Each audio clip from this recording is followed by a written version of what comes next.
Hello and welcome to Science Stories with Mrs. C. I'm Mrs. C, and today I'll be reading a book titled How Do Birds Find Their Way? The author is Roma Gans. She wrote the words in this book, and the illustrator is Paul Marocha. He drew the beautiful illustrations or pictures. Before I begin reading, let's look at some words that you're going to hear as I read so you can understand them a bit better. How do birds find their way? Here are the 6 words that I've picked out that I think we should understand a bit better before we listen to our story. The first word is migration. Next we have boar. Next we have ornithologist. Fourth, we have planetarium. Fifth, we have compass. And our last word is journey. Let's look at some pictures that will help us better understand each of these words, and let's read their definitions too. Migration. Migration means the seasonal movement of animals from one region or area to another. So this is a beautiful photograph of some sandhill cranes. I actually have these in the area of Florida where I live, and they're migrating or moving from one area to another. Now, when it says seasonal movement, that means that it occurs during different seasons. A lot of birds will travel south to warmer climates like we have in Florida during the winter when it's cold up north. Then, when it gets hotter down here, they'll go ahead and travel back to where they came from. That's an example of migration. Here's another word, bore. It sounds a bit like the word boring, but it's not related at all. This word, bore, is a verb. It's something you can do. It means to make a hole in something, especially with a tool. So you could use a drill to bore a hole into something, but some birds can actually bore holes into trees just using their beaks. These holes were left from a woodpecker. Ornithologist sounds like a really big word, but its definition is pretty simple. An ornithologist is a person who studies or is an expert on birds. So they're like a bird scientist. This woman down here is holding this beautiful hawk or falcon, and you can see it looks like she's studying or maybe trimming his talons. So she is an expert. That means she knows a lot because she studies birds very often. So that is ornithologist. Big new word. Our next word is planetarium.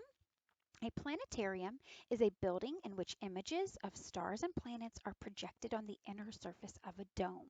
So the top of this building is actually a dome. It's circular and rounded. It's not flat like many ceilings are. And when it means project, it means to send up light to make these images or these pictures. So you can see in this planetarium, it looks a lot like outer space would look like if we had a telescope to view it. But it's really huge and large, so it kind of feels like you're there. Planetariums are really cool. All right, our next word is compass. Here's a picture or a photograph of a compass. A compass is a device that shows the cardinal directions used for navigation.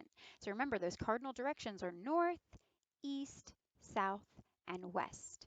Now, we still use compasses nowadays, but often we'll use electronic versions. We'll use like a GPS system, right? That helps us navigate or find our way to different places. But people still use compasses today as well.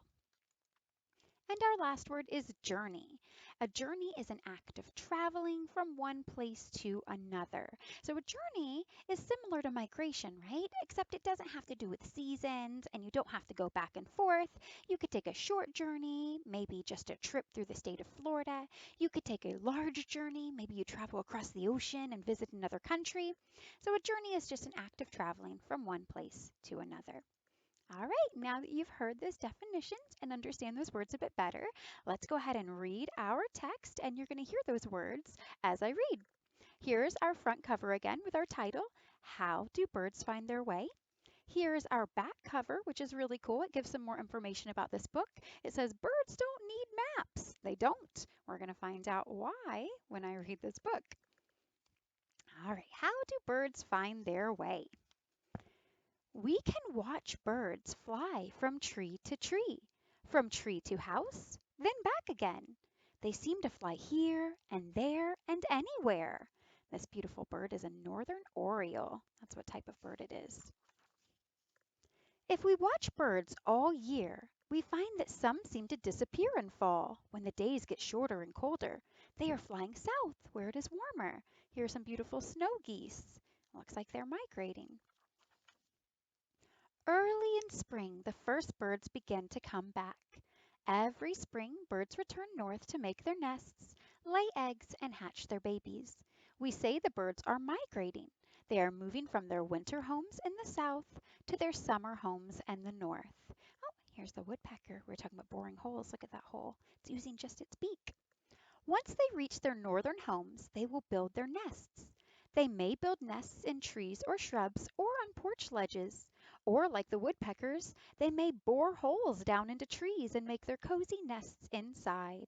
Some go to the same nesting area or even the exact same nest that they used the summer before. Long ago, people did not know that some birds migrate. They thought the birds hid in holes in the ground and slept all winter. Some people guessed that birds spent the winter in the mud on the bottoms of ponds. Now we know where these birds go. When birds start to migrate, ornithologists, scientists who study birds, use traps and nets to catch a few of them. They put bands on their legs and then they let the birds go. The bands do not hurt the birds. Each band has a code on it that tells where and when the bird was banded. Some birds migrate for weeks because they stop along the way. Other birds fly for only a few days. Some birds fly thousands of miles when they migrate. We know that orioles fly south to Panama, and barn swallows fly to Central and South America. Hummingbirds weigh only as much as a penny, yet they fly over water for 500 miles without stopping when they migrate. Arctic terns fly more than 10,000 miles, all the way from northern Maine to the South Pole. But how do the birds know where to go? And how do they find their way? That's the big mystery.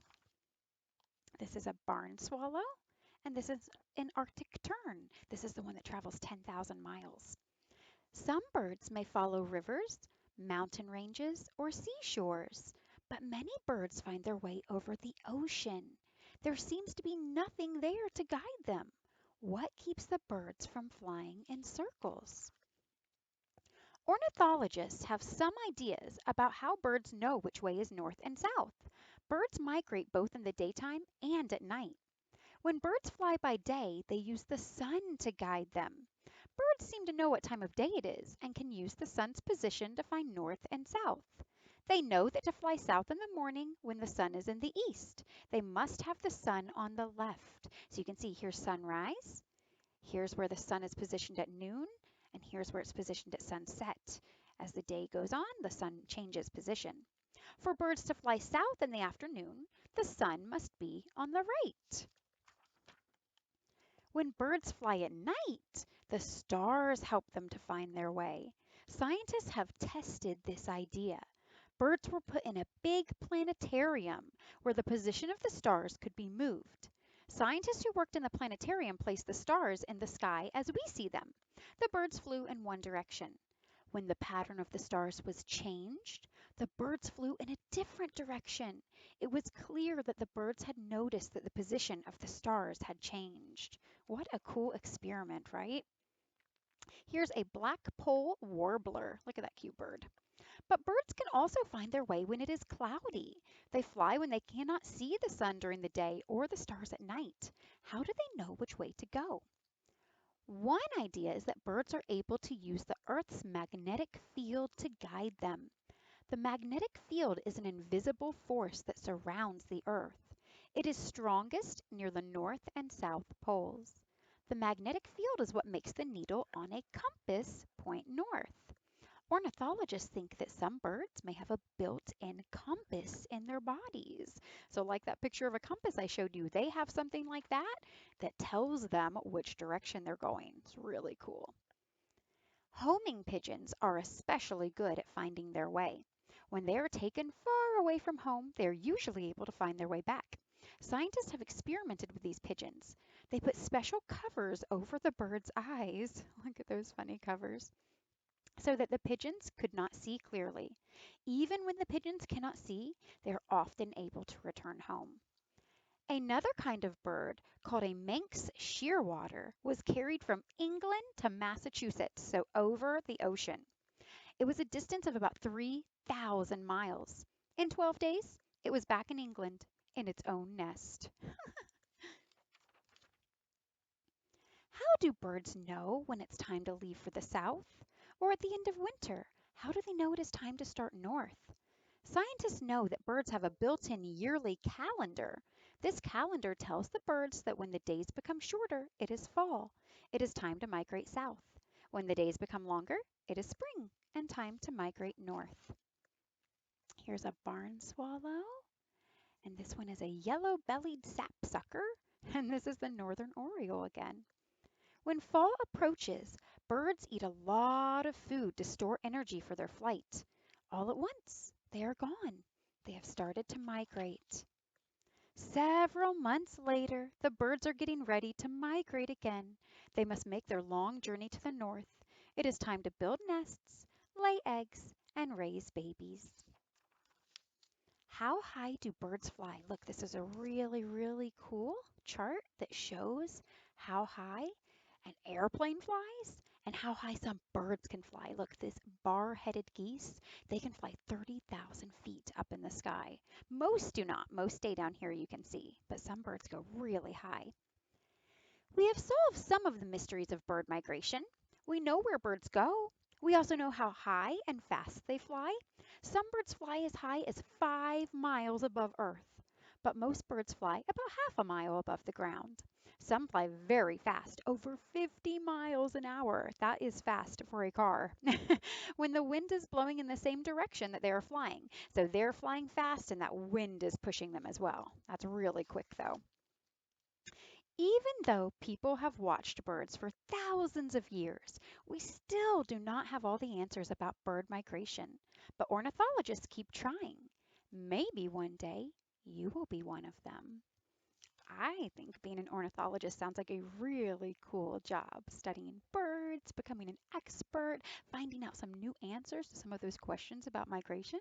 Maybe when you're older, you could become an ornithologist. All right, guys, I hope you enjoyed this story that I read today. I hope you learned some new facts, and now you know all of those new vocabulary words as well. I will see you next time. Thank you so much. Bye bye.